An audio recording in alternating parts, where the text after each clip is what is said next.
What's up, you guys? Welcome back to another podcast.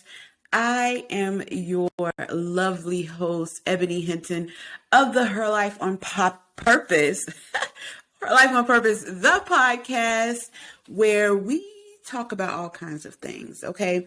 But the main purpose of this podcast is just to help you walk to the beat of your own drum, to do life on your own terms, and we talk about all kind of stuff. So we're gonna get into some things today, okay?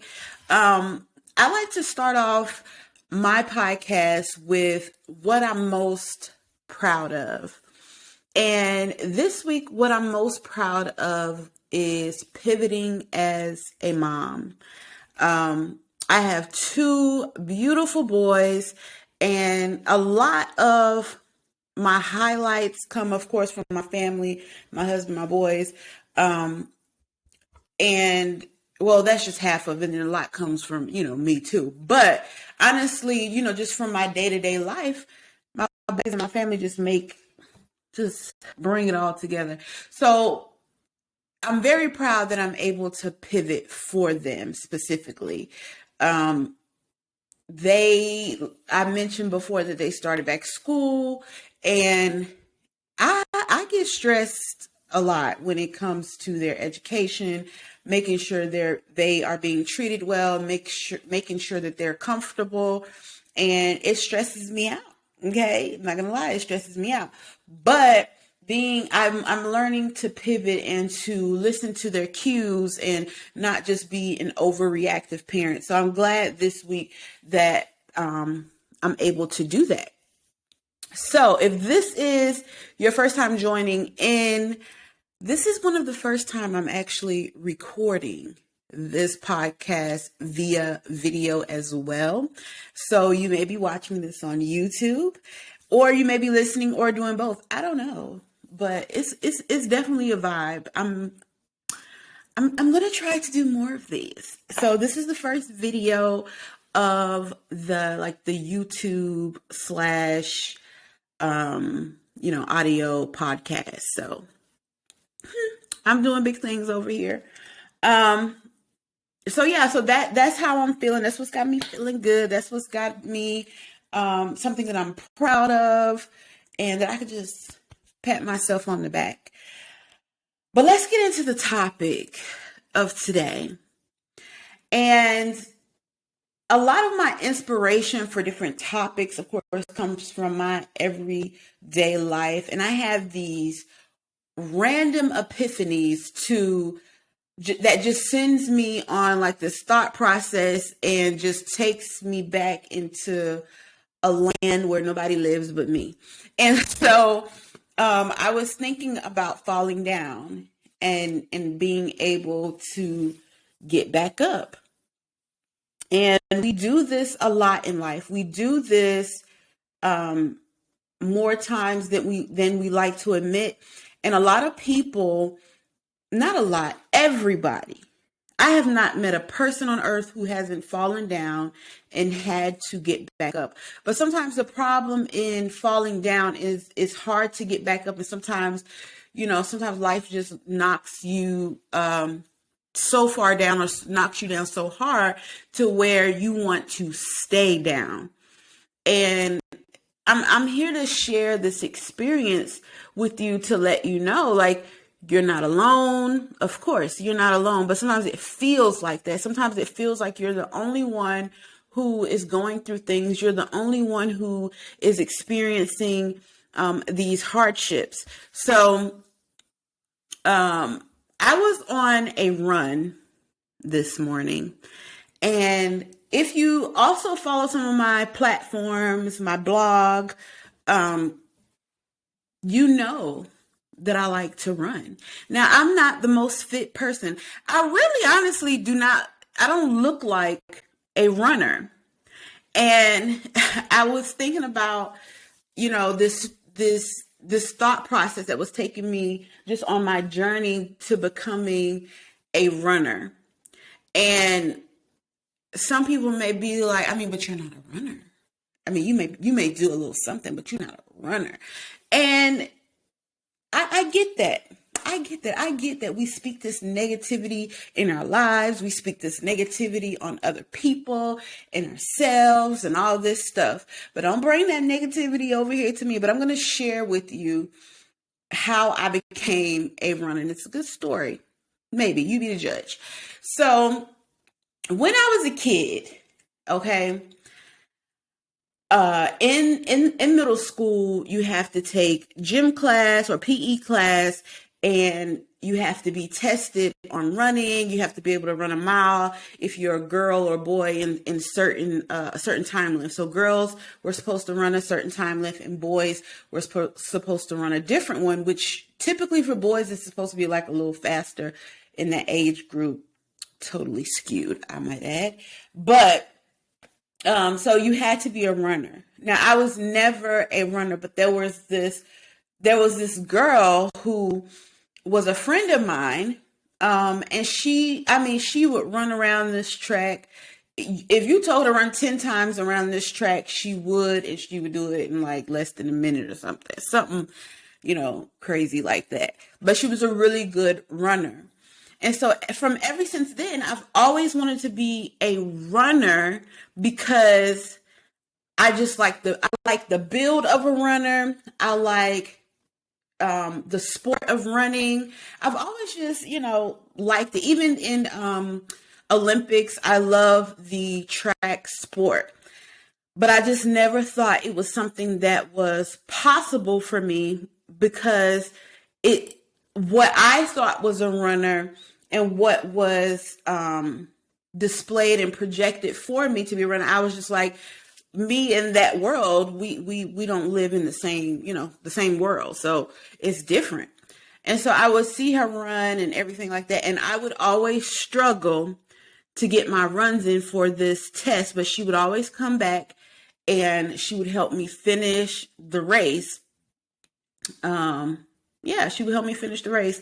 Not the race, but the run at the end of class so that I could at least, get my participation grade or whatever. Because if you didn't finish or if you quit or whatever, I don't remember what it was, if you didn't make the time. But anyway, that's neither here or there.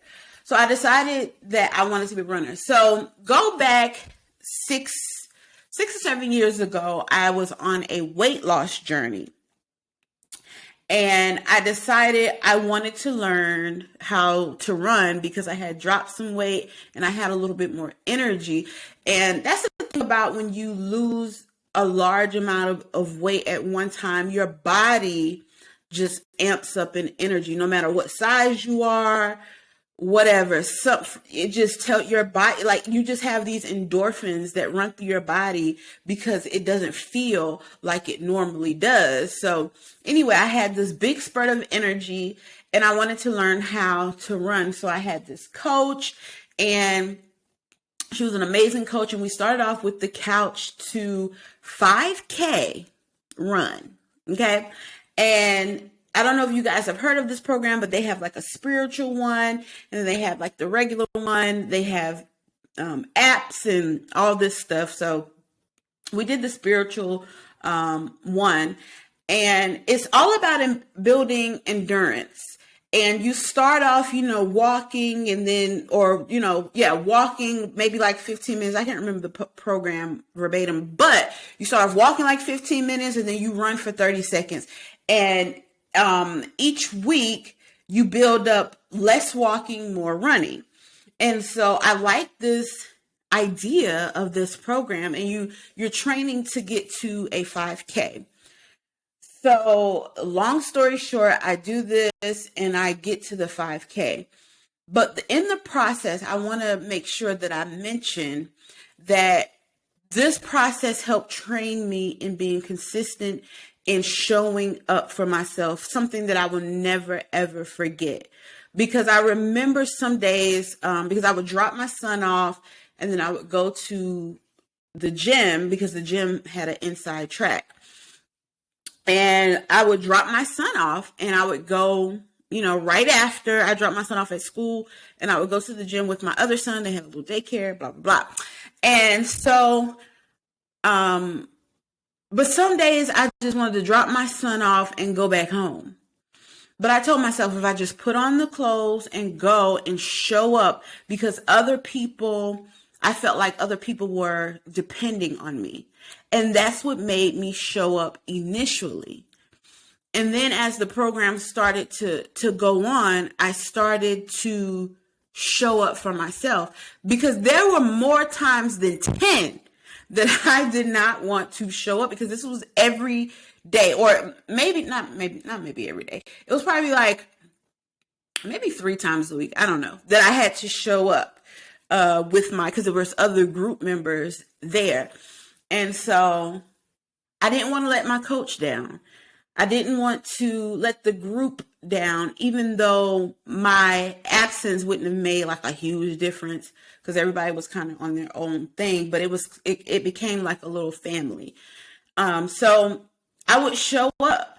And so they got me thinking in the process of me going through this, that just because you start a certain way doesn't mean you'll end a certain way. And you know that you're growing when the process at the end doesn't look like the beginning, and you can respect the beginning, because at the beginning I showed up for other people, but by the end I was showing up for myself. I was teaching myself consistency, and it didn't just happen in one day. It was a process of my thoughts. It was a process of my will. And that's what, I wanted to encourage other people. Like, just start. You hear that so often, just starting and just taking one step at a time, but you don't hear enough mention that in the process, there is some molding, there is some tearing down, there is some battles with your mind. And that's one of the most prevalent things, is the battle that you have in your mind. That is the thing that you have to win over. Your mind is the space you have to win over, not your physical body. Your body will do whatever your mind tells it to do. So if you can win over your mind, if you can be more consistent in your mind, you can win over your body. You can conquer anything in movement, anything physical, anything that you aspire, when you conquer the war that goes on in your mind, when you conquer the criticism that you have and the laziness that you may have in your mind, you can get over. Your mind is one of the most powerful things that you can ever possess. It really is. It's powerful. Your thought process. That's why, just a quick aside, that's why, manifestation and energy and all of that stuff works, because when you start to put off positivity, it happens in your speech. It happens in your mannerisms, in your movement, in your face. Because you think about it, you're having a bad day and things are just not going right, or you have something that you need to do and you just don't feel like doing it. In your mind, you're going to start to tell yourself these things. And pretty soon, because you're having a bad day, somebody says, "How are you doing?" And, somebody that you consider important, I guess, you would say, "Well, I'm having a bad day. Today is a bad day. Today is not a good day." You've already spoke it. When they see it on your face begins to project, this bad day or this time that you're having with yourself that's just not lining up. So you project this, someone sees you and they look at you and they're like, "Well, I don't think they feel like being bothered," or they look like they have an attitude. Now you have given an energy to other people to either piss you off or to test or to come up and challenge whatever it is that you're feeling on your face. Now, people can challenge you anyway in certain circumstances, but sometimes just your facial expression, what you say, your mannerisms help aid in people, help aid in you having a bad day from other people. And so now you have given off this energy. Now this person has pissed you off. Now you don't feel like doing too much anything because it's contributing to your bad day. It's all this ripple effect, and that's why, or a part of why, manifestation works the way that it does, because it all just kind of ripple. So if you can control your mind and control yourself and control the way you react to people, you'll be a lot better off. Of course, it's easier said than done. I have my own woes and ways. So that's why I just, I stay in therapy, because it's hard out here. It's easier said than done. But I do practice. I do try to I really be practicing what I preach, because if I didn't, my mind would send me into this place of depression. But so back to the story. I became this runner. When I got to the finish line of my 5K, after I began showing up for myself, I crossed the finish line of my 5K. Wasn't like I had ran this 5K in 15 minutes or whatever, because a lot of people, they run 5Ks really fast. But it was one, I was glad. I was like, oh my gosh, I'm not the last person. I'm not the last person across this finish line. That is crazy to me. That is wild to me. And also, I made it. And just like, this is how full circle life is. Just like my friend in middle school who used to help me across the finish line, this lady on my team comes back for me because I was going to try to push it. But runners know, like, when you're trying to push it at the end, you don't want to exert your energy if you're running a certain whatever. Of course, you want to finish strong, but I was at a point where I really wasn't at the finish line, but I was close enough, and I was trying to push it. And she was just like, take it slow. You got it. When you get to the finish line, then you can push it up, a little more, whatever, but just pace yourself. And she ran alongside me until I made it to the finish line.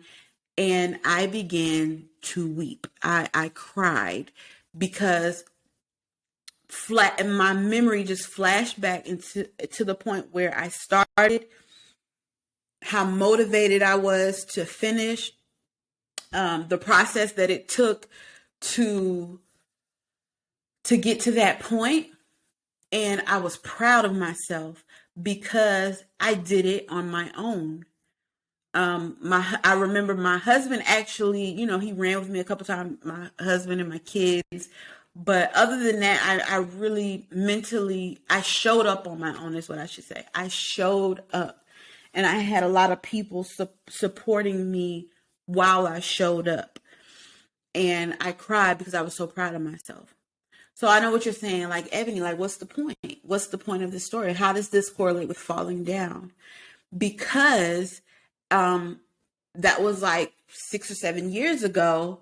And over that 6 or 7 years, I've started running. I've stopped. I've started running. I've stopped. I've started running and I've stopped. And toward this last time, I've picked up weight, and I'm just like, what is going on? What is the problem? But I know what the problem is. The problem is, depression. My grandmother passed, and that rocked my world. And my grandmother was like a mother to me. And, she raised me, and it rocked my world beyond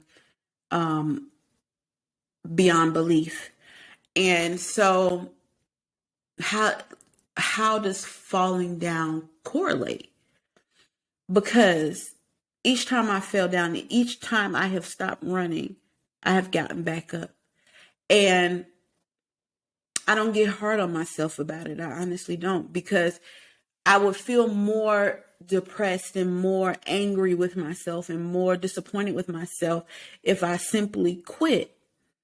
So I'm here to encourage you, don't quit. it doesn't matter how many times you fall down. People fall down all the time, but you cannot give up on yourself. You cannot quit. You sometimes, I had to remind myself, man, I see other people in this process and they're running. I see other people in this process in life and in weight loss and just all this kind of stuff. And I was like, wow, man, not that I want to be them. Like, man, I could have been so much further had I not failed so many times. But honestly, you can't think like that. You're on your own journey, and it's important to be consistent and not give up. And so my challenge for myself is that I want to share with you is in this time that I have gotten back up, I'm like, okay, Ebony, what can you do better now? How can you challenge yourself to not fall in this way? You may fall at something different, or you may make a mistake in a different area that's kind of close to this, but you keep falling the same way. It's kind of like you keep tripping over the same stick. How can I not trip over this stick, this hurdle anymore? What plans can you put into place to make sure that's realistic for you, for me, to make sure that I complete what I've set out for myself? And so I did that, and I'm doing that, and I'm working on that to make sure I don't keep falling over this same stick, to give myself grace to enjoy the process, because I honestly do love running. Now, like I reiterated, or like I said that I'll reiterate now, I am not the most athletic person. I don't have a runner's build, but I aspire to get to my own goals as a runner. And if you are running, and if you are doing it consistently, or if you are running, you are a runner. If every time you're working out or whatever, you are a runner. And I am a runner. I enjoy it. Why do I enjoy it so much? I enjoy it so much because it's something I never thought that I would be able to do. It's something I never considered that was okay for me, unless I looked a certain way, or unless I, did it a certain way, or ran track or something. I didn't consider it. But my exercise of choice is being able to run and being able to push myself longer and longer. Now, I'll be honest with you, I cannot run consistently for like an hour or whatever. I'm building up and I'm working toward that. But if I'm working out, most of my cardio workout, I should say, is running. So I hope that this very short podcast inspired you. And I hope that you found some peace in knowing that falling down is normal. And winning the war in your mind, getting out of your own way in your mind is possible. You just have to take the first step. And when you take the first step and you keep stepping forward, you are going to turn around, look how far you came, and realize that when you started, you were not the same person. You didn't think the certain way, because these steps are meant to change you, to mold you, to manipulate your mind in a positive way, depending on what you're doing, to be a better person. And that's what you have to be conscious of. Who am I as a person? How did I change from beginning to end?